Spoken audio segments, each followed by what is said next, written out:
Olá, seja muito bem-vindo ao podcast Mesa de Negócios. Eu sou a jornalista Inácia Soares e sempre gosto de trazer para você temas que são pertinentes ao seu dia a dia de empreendedor.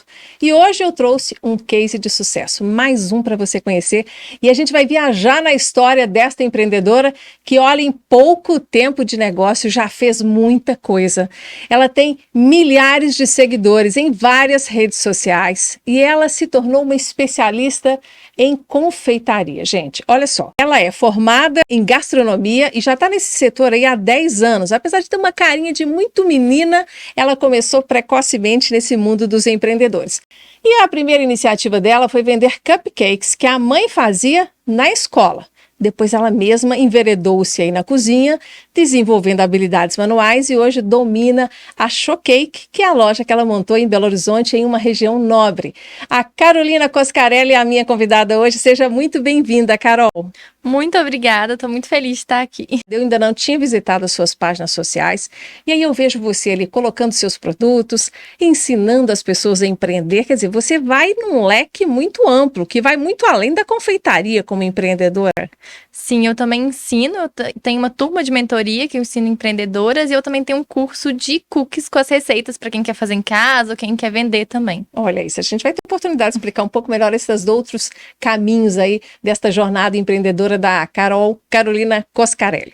Vamos começar pelo começo, que é como é que você se envolveu aí com a venda de cupcakes? Foi uma necessidade? Foi porque você viu ali, você precisava faturar um pouquinho para ajudar na renda, nos seus gastos? Ou sei lá, você é uma boa vendedora e quis testar as suas habilidades? Minha mãe fala que eu vendo tudo. Quando eu era pequenininha, no terceiro período, eu vendia meu lanche para ganhar adesivo para uma coleguinha. Então, eu sempre gostei muito de vender. Quando eu tava no terceiro ano, eu queria muito um carro. E a minha mãe falou, não vou te dar um carro de jeito nenhum, menor condição. Aí eu falei, não, então eu vou ganhar dinheiro pra comprar esse carro. A minha mãe tava sem trabalhar, que a empresa dela tinha sido fechada. Aí eu falei, mãe, faz cupcake pra eu vender? Aí minha mãe, como assim? Que é isso? Aí eu falei, peguei uma forminha de empada que tinha lá em casa, falei, você faz um bolinho nessa forminha? Coloca uma cobertura, que minha mãe sempre cozinhou muito bem. Ela fazia todos os doces do meu aniversário, tanto o sal também. Então eu peguei o dom dela e falei, vou ganhar dinheiro com isso. Aí ela começou a fazer, eu levei um dia 4 cupcakes na escola. E assim, todo mundo adorou, elogiou muito. Eu falei, fomos no centro da cidade, escolhemos uma embalagem, criei o nome, a Showcake já foi criada aí. Fiz uma logomarca com a minha tia, fiz etiqueta e comecei a vender. Eu levava todo dia 36 cupcakes numa lancheira térmica e eu vendia todos. Eu nem saía da sala, dava horário do recreio e tava uma fila de criança querendo comprar meu cupcake. Os primeiros dias eu saía oferecendo, depois todo mundo ficou sabendo e eu postava nas redes sociais, já usava o Instagram nessa época e as pessoas já corriam para comprar. Aí essas crianças que compravam, levavam para casa e os pais conheciam. E eles começaram a encomendar. Aí eu comecei a fazer festa com cupcake e depois que eu formei eu continuei fazendo para os pais dos alunos. Então assim, a diretora não gostava, a cantina começou a pedir para eu parar, que eu tava tirando clientes deles, mas eu continuei, falei, não, vou vender meus cupcakes. E eu vendia todo dia, eu já fazia contabilidade, eu tinha uma carteirinha, eu saía no centro igual pipoqueiro, cheio de notinha de 2, pra fazer compra. E assim, eu vendia todo dia os 36 cupcakes. E eu quero entender se a sua habilidade para fazer cálculos e custos já começou aí, quando você percebeu que, se não tivesse lucro, não ia dar certo continuar a vender cupcakes. Como é que foi esse aprendizado? Essa foi a parte mais difícil para mim. Eu nunca fui boa em matemática, só que eu precisava entender ali quanto que eu podia vender o meu produto. Aí eu comecei a pesquisar muito, a internet ajuda a gente, né? E aí eu peguei uma planilha pronta que eu conseguia jogar as coisas ali. Aí eu comecei a fazer no caderninho, eu sabia quanto que custava o meu cupcake, eu não tinha os custos indiretos na época, eu gastava tudo em casa. E aí meu cupcake era R$3. Eu lembro que eu gastava, tipo, 90 centavos para fazer cada um. E eu vendia eles a R$3. Aí eu anotava direitinho. Eu tenho esse caderno até hoje. Quanto eu gastei no supermercado tal dia, quanto que eu vendi no final e quanto que deu de lucro. E você foi só aumentando aí a quantidade de itens que você colocava nas suas planilhas, porque o raciocínio ao longo do tempo, você sentiu necessidade de mudar ou essa base aí inicial já funcionou e funciona até hoje? Não, essa base aí não tem condições Foi mais. superada. Sim, mas como era uma coisa muito pequena, dava certo. Hoje, por exemplo, eu tenho muito custo indireto. Eu tenho aluguel, funcionárias, muitas outras coisas que eu preciso colocar no meu preço, né? E é exatamente isso que eu ensino, porque muita gente não sabe que precisa colocar esses custos indiretos nos produtos. Eu sei, eu vejo muitos empreendedores de setores diferentes que não conseguem lucrar, não veem o lucro no final do mês, porque está tudo empatado em custos que eles não identificam. Realmente é uma armadilha essa questão dos custos. Mas você citou a sua loja, só que antes da gente chegar nela, vamos falar um pouquinho da bike que você teve, a food bike, né? Que você já atendia clientes fora aí da sua casa e fora da escola, já era na rua, né? Como que foi essa ideia? Eu vendia cupcake em 2013 na escola. Aí eu fui pra faculdade, e aí lá, a minha mãe que continuava sem trabalhar, eu falei, mãe, a gente precisa de uma fonte de renda. Os cupcakes a gente vendia muito pouco, não dava lucro. Aí eu comecei a pesquisar no Google e eu vi os food trucks, só que era muito caro. E eu vi que em São Paulo já tinha algumas food bikes, e eu achei essa ideia muito legal. Em BH não tinha. Aí a minha mãe doida abraçou minha ideia, a gente pegou um empréstimo e mandei fazer uma bicicleta em São Paulo, toda personalizada. Chegou super rápido e eu abri ela na porta da minha casa. Eu coloquei ela na rua, coloquei uma graminha. Minha mãe fez um uniforme pra mim, que minha mãe também costura. Nossa, que auxiliar é essa, hein? Exatamente. Minha mãe fez o uniforme e a minha mãe produziu todos os doces. Nessa época eu ainda não fazia. E eu fui pra rua vender na cara e na coragem. Divulguei de todas as formas possíveis nas redes sociais. E aí o jornal O Tempo foi lá também me prestigiar nesse lançamento e deu super certo. O estado de Minas acabou indo lá também, foi muito legal. Isso deu um boom na minha empresa. A bike foi o pontapé inicial. Eu lembro que eu levei R$700 em produto. Para eu ter uma noção de tamanho, na escola você vendia 36 cupcakes. Quantos produtos cabiam na food bike? Foram mais de 100. Foi a primeira vez. Minha mãe falou, não vai vender isso, Carol. Vai sobrar tudo. E era só cupcake ou tinha alguma variedade? Eu vendi no primeiro dia cupcake, brownie e bolo de pote. A gente já tinha aumentado um pouco. Era 100 de todos eles juntos. 100 de todos eles. E vendeu? Tudo. Olha. Eu acho que eu abri a bike 11 horas, 2 horas não tinha mais nada.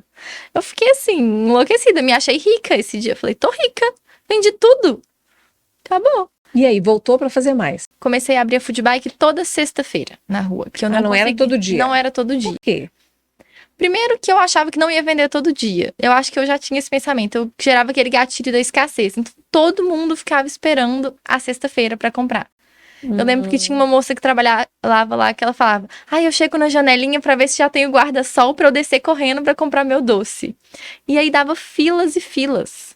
E aí as pessoas viam e falavam, nossa, que fila é essa? Vou entrar. Mas onde você aprendeu essa história da técnica da escassez? Eu não sei, mas deu Foi um certo. chute que deu certo? Foi um chute que deu certo. Na verdade, a gente não conseguia produzir todo dia, né? Eu ainda fazia faculdade, minha mãe estava trabalhando um pouco na outra empresa que ela trabalhava, então a gente não dava conta. Na escola de gastronomia, você já pegou esse jeito de empreender ou isso é uma coisa que você desenvolveu sozinha depois? Eu desenvolvi sozinha. Eu entrei na gastronomia, eu já tinha showcake. Eu fiz faculdade de Direito por 8 períodos. Aí eu Quase formou? Quase formei. Faltou um ano, né? Faltou um ano. Mas eu não conseguia conciliar mais. Eu já estava com a loja aberta quando eu larguei o Direito e fui fazer gastronomia. Entendi. Mas e aí tá. Então vamos continuar na food bike. Vamos na food bike. Você ficou quanto tempo com ela? Eu lancei a food bike em 2015 e em 2016 eu lancei o food truck.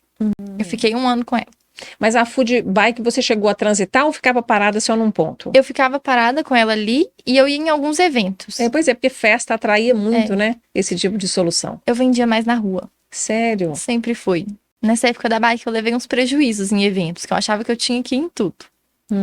Mas eu aprendi. E aprendeu o que exatamente? Como que você seleciona um local para ir? Se as pessoas vão beber, se é um evento com bebida alcoólica, a chance de eu vender é muito pequena. Se o público é mais masculino, é menor ainda. Então, por exemplo, festa junina à noite não é um evento que eu vendo. Porque as pessoas querem doce típico, ou elas querem beber e compram só no final. Então, assim, eu seleciono muito. É melhor durante o dia, que de noite as pessoas já estão propensas a beber, não querem comer. Então, assim, esses eventos, normalmente eu vendia no começo e depois eu parava de vender. Você é uma pessoa observadora? Aprende com o erro e aprende só olhando? Muito.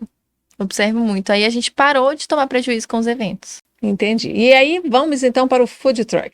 E aí, que carro que era? Era uma Kombi, 1973, toda transformada. A gente comprou ela em outubro de 2015. Você comprou uma Kombi normal. Comprei uma E aí Kombi você normal. foi para a funilaria transformar tudo. Exatamente. Arrumei uma funilaria em Betim, falei, eu quero assim. Aí ele olhou pra mim e falou, tá bom, 2 meses te entrego. Ele demorou 9 meses pra fazer. Nossa! Mas ele fez, do jeito que E eu você não queria. desanimou nesse caminho? Não, Você não tentou uma outra coisa? não, eu continuei com a bike. Foi ótimo que deu pra juntar um dinheiro, eu fiz a Kombi do jeito que eu queria. Entendi. Ficou do jeito que você queria a Ficou Kombi? do jeito que eu queria. E aí você circulava por outros lugares ou tinha um ponto paradão também? Eu mantinha esse ponto na sexta-feira e eu comecei a ter um ponto na quarta.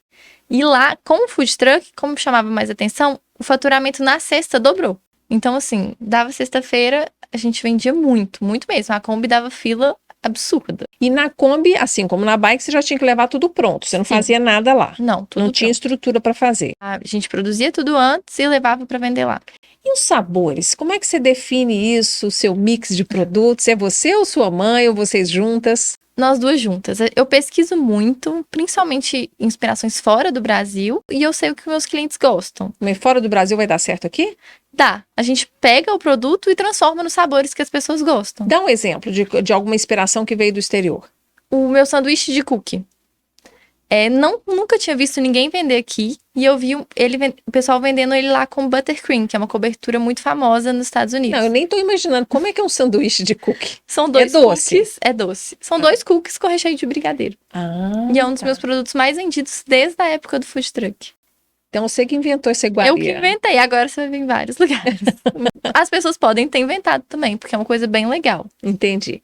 E aí quando você faz essa adaptação de uma receita que você viu ou de um produto já pronto que você viu em outro país, não dá aquele friozinho na barriga de trazer para cá? Você deve fazer o quê? Um teste Isso, a gente faz um de teste. paladar e aí, com quantas pessoas você faz o teste e já se sente confiante para lançar? Foi até legal que eu fiz isso essa semana. Eu faço a receita e eu separo 4 versões. Isso a gente experimenta lá na loja, eu, minha mãe, e agora minhas funcionárias também. E eu mandei para 2 clientes minhas, que são clientes fiéis, para elas me falarem o que elas acharam, qual ficou mais gostoso. E mandei para minha família. Mandei para minhas tias para eles experimentarem. Mandei às cegas. Coloquei o númerozinho em cada um e falei, qual que é o seu preferido? E aí eles escolhem e foi unânime, assim. Dá para confiar nesse tipo de retorno? As Dá. pessoas sabem avaliar um produto, mesmo não sendo uma especialista como você? Sabem. Assim, elas falam o que elas gostam. Elas não analisam, por exemplo, o que eu analiso de validade, de textura, mas elas falam, eu gostei mais desse ou desse. Eu falo, está mais azedinha, está mais docinho, coisas assim. Sim. Eu achei esse aqui com muito doce. Esse aqui com toque de sal diferente, tem flor de sal. Mas Tá. quem toma a decisão mesmo sou eu e minha mãe. Entendi. Já errou alguma vez?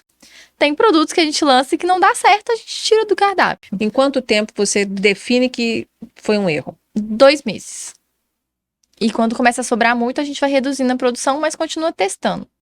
Em nenhum momento, quando um produto sobra, por exemplo, foi porque ele ficou mal posicionado na vitrine, foi porque ninguém lembrou de oferecer. Não existem outras variáveis que podem interferir no sucesso de um produto? Uma coisa que interfere muito é eu postar ele nas redes sociais. As pessoas chegam na minha loja e falam, eu quero esse aqui que a Carol postou hoje. As pessoas são muito influenciadas pela rede São social. postos que estão encalhados. Exatamente Não? isso que eu faço. E aí funciona? Funciona. Ah, mas então tem jeito de desencalhar qualquer coisa, é só você postar. Exatamente. Graças a Deus, a gente não tem muita perda de produto e nem muita sobra. Sexta-feira, que é o último dia de loja, a gente fecha 17 horas praticamente com a mesa vazia. Carol, você citou aí o Jornal Estado de Minas e o Tempo. Você já parou para pensar que se essa conversa que a gente estivesse tendo fosse 15 anos atrás, que você dependeria de uma mídia de massa para você ser conhecida, ou por um anúncio, ou por uma matéria, você não teria a internet trabalhando as mídias sociais dessa maneira tão simples para você, para o seu negócio crescer? Sim, eu não sei se daria certo. Porque era muito diferente, né? A gente teria que investir um valor também muito alto para eles divulgarem. Você ia ter que empatar um investimento que você provavelmente não teria naquele momento inicial. E sendo que as redes sociais, né, assim, com um celular bom, você tira fotos, nem precisa ser um celular tão bom, você já tira fotos que deem ali uma funcionalidade, posta e funciona bem, né? Exatamente. Eu tenho uma câmera hoje, mas a maioria das coisas eu faço pelo celular. E de quanto em quanto tempo você faz questão de lançar produto porque entende que esse é o período para dar uma renovada no seu mix? eu gosto sempre de lançar ou um produto novo ou um sabor diferente todo mês. Que isso faz as pessoas comprarem de novo, irem lá. E eu gosto sempre de deixar para a última semana do mês, que é uma semana com menos vendas, que é uma época que as pessoas já estão com menos dinheiro que receberam no começo do mês. O salário já tá acabando. Mas aí elas vão lá e experimentam e eu consigo manter minha meta do mês tranquilo. Eu ainda não fui à sua loja, mas estou curiosa para ir. Mas como é que você faz esse lançamento? Tem assim uma vitrine especial para ele? Você cria um banner, uma chamada nas redes sociais? Como é que você bota para vender esse produto novo? Eu faço uma antecipação nas redes sociais que tá vindo um sabor novo, um produto novo, aí as pessoas ficam com aquela expectativa. Já dá ali uma chamadinha? Já começa um uma semana spoilerzinho? antes. Aí eu posto em preto e branco, eu tirando as fotos dele, eu filmando, que eu faço umas fotos e faço o vídeo. E aí no dia do lançamento eu posto o vídeo e as fotos. E aí as pessoas vão direto, reserva pra mim, tô chegando. Quero isso que a Carol lançou. Carol, você tem fãs, né? Acho que sim, fãs da minha empresa. Quer dizer, não, fãs do seu talento.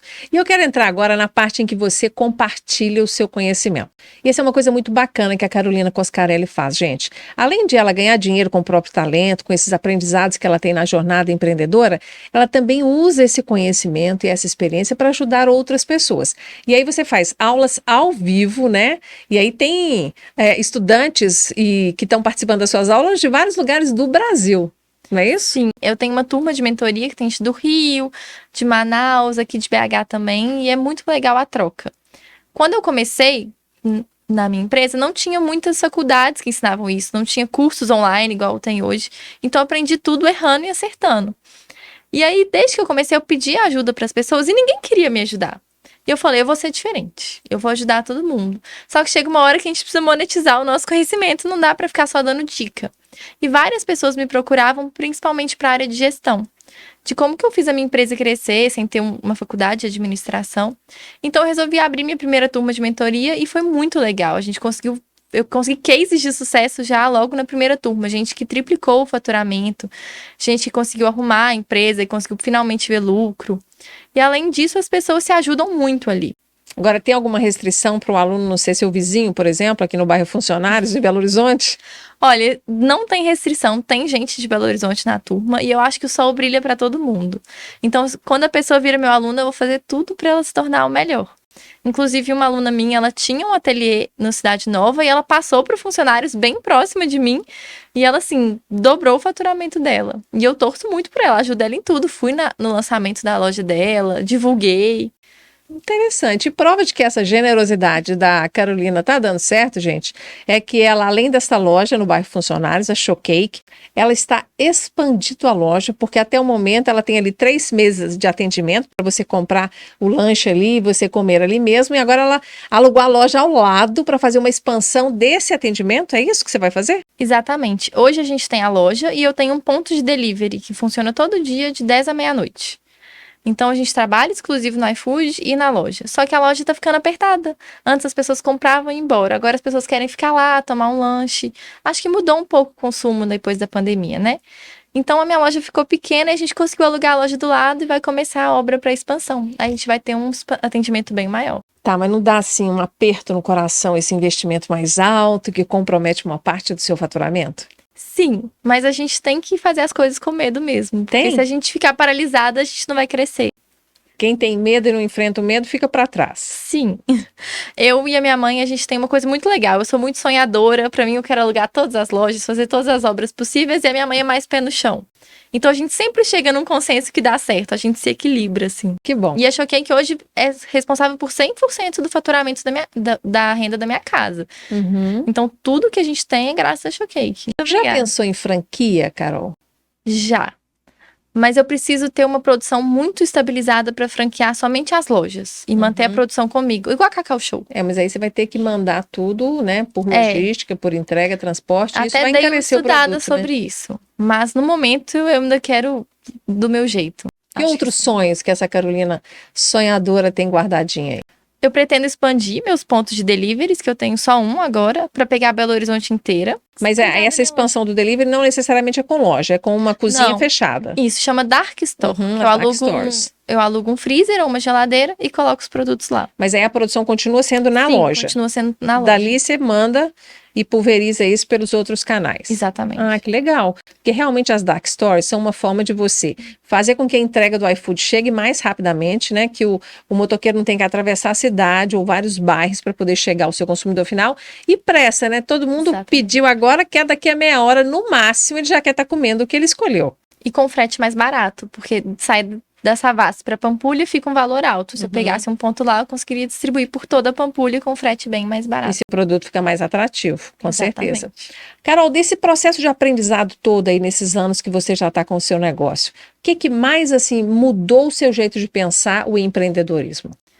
Eu acho que agora eu tenho mais persistência, que nem tudo dá certo de primeira. A gente, pelo menos o mundo mais jovem, assim, a gente quer tudo imediato, tudo na hora, da forma mais rápida possível. E eu hoje entendo que a gente tem que dar um passo de cada vez para conseguir chegar onde a gente quer. Quando eu te perguntei lá atrás sobre a maturidade de um produto, se em 2 meses você disse que se não der certo, você tira. A sabedoria para saber quando esperar e quando agir, ela é difícil de pegar, né? Muito. Eu acho que eu só peguei agora, com 27 anos. Minha mãe que me ajudava. Pois é, o que eu já estava pensando aqui. A sua mãe deve te dar essa temperança aí, que a jovialidade, às vezes, não vem com ela, né? Não. Eu era muito desesperada para as coisas acontecerem. Eu me comparava muito com outras empresas que estavam crescendo mais rápido. Hoje eu já consigo entender que eu tenho meu tempo, meu processo. Você acha que cada um tem uma história, que não dá para você copiar a trajetória do outro? Exatamente. Cada um tem a sua história, cada um sabe quem a pessoa é, de onde ela veio, como que ela vai crescer. E cada empresa é única também. E você acha que nem todo mundo veio para ter sucessão? Tem gente que vai ter só sucessinho mesmo, vai pagar as contas e tá bom. E tá tudo bem, tem Né? gente que só quer isso. Tem que identificar em que grupo você tá? Sim, eu quero ter sucessão. Sucessão. Sucessão. Porque se você tá num grupo errado, né, daqueles assim que talvez, não sei pela sua história, destino, não sei em que você acredita, mas nem todo mundo, mesmo sendo esforçado ou capacitado, consegue brilhar tanto quanto gostaria no princípio.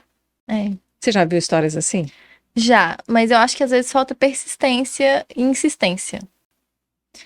Você acha que ao menor problema a pessoa já está As desistindo, pessoas às achando vezes ruim e vai embora? travam. É. Eu acho. Pelo que eu vejo na minha mentoria, tem gente que assusta quando tem algum problema e já quer desistir. Ah, não nasci para empreender. Ah, não vai dar certo. Pessoas que colocam problemas demais. Tenta descrever para mim o seu processo. Como é que você faz? Porque a insistência ela é uma segunda decisão. Dificilmente ela é a primeira. Né? A primeira você acha estranho que não deu certo. E aí na cabeça de ser humano passa aquele monte de coisa. Será que eu fiz errado? Porque você começa a pensar que o seu produto é ruim. Né? Ou então que o ponto é ruim. Ou então que o seu cliente não te entendeu. Que você não soube explicar direito. Você começa a ponderar um monte de coisas. E aí num segundo momento é que você fala, ok, mesmo se deu alguma coisa errada eu vou insistir. Vou te dar um exemplo. Acho que fica mais fácil. A gente passou na pandemia por momentos muito difíceis, porque a gente tinha um aluguel caro, a gente não estava conseguindo vender. Então, a gente teve que se reestruturar. Então, chegou em maio de 2021, a gente não tinha mais dinheiro em caixa. Então, a gente precisava tomar alguma decisão, porque achou que ia quebrar. Então, a minha mãe, a gente sentou e tomou a decisão de sair do nosso ponto, que a gente tinha uma loja maior, para ir para essa loja que a gente está hoje, que é um pouco menor, mas que a gente reduziria nosso gasto em mais ou menos R$3.000 e conseguiria manter ali mais um tempo. Foi a melhor decisão que a gente tomou junto, a gente está lá até hoje, e a gente decidiu focar no delivery. A gente entrou no iFood, fez uma estrutura melhor lá, e foi o que manteve a gente em pé até tudo voltar. Ou seja, você precisou enxergar que havia uma oportunidade quando aparentemente as portas estavam fechadas para todo mundo. E eu tive que ter a maturidade de dar um passo para trás. De sair da minha loja maior, de ir para um espaço menor e entender que eu precisava me reestruturar. E de entender que isso não era um fracasso. Exatamente. E foi muito difícil entender isso. Eu ficava assim, gente, o que as pessoas vão pensar? Eu tô saindo de um espaço maior para um espaço menor, mas foi a melhor coisa que eu fiz. Que bom ter essa maturidade. E fica aí uma dica para você, né? Às vezes recuar um pouquinho para você dar aquela pernada mais longa na sua volta, naquele novo momento do seu negócio. Carol, quais são os produtos que você faz hoje? Eu trabalho com brownie, cookie, bolo de pote, cupcake, alfajor e pão de mel. E brigadeiro. E bolo de encomenda. E você tem novidade por aí? Tem alguma coisa que você está pensando, assim? Pode dar um spoiler? Posso dar um spoiler. A gente está lançando um produto com uma validade longa para revenda.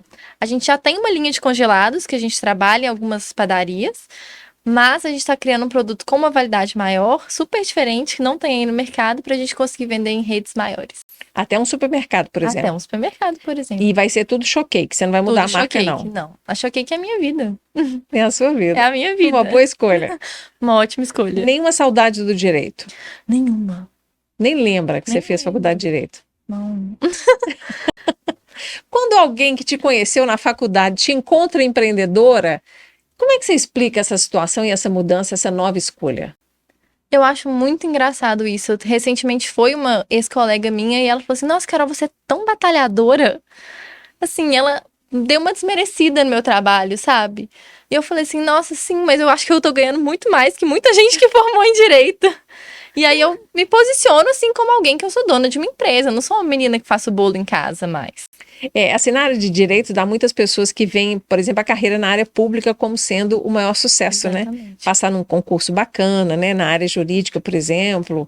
E por isso, talvez compare, porque a vida do empreendedor, convenhamos, você mata um leão por dia para ter certeza que vai continuar semana que vem. Não é? Exatamente. E mesmo assim, vale a pena? Vai.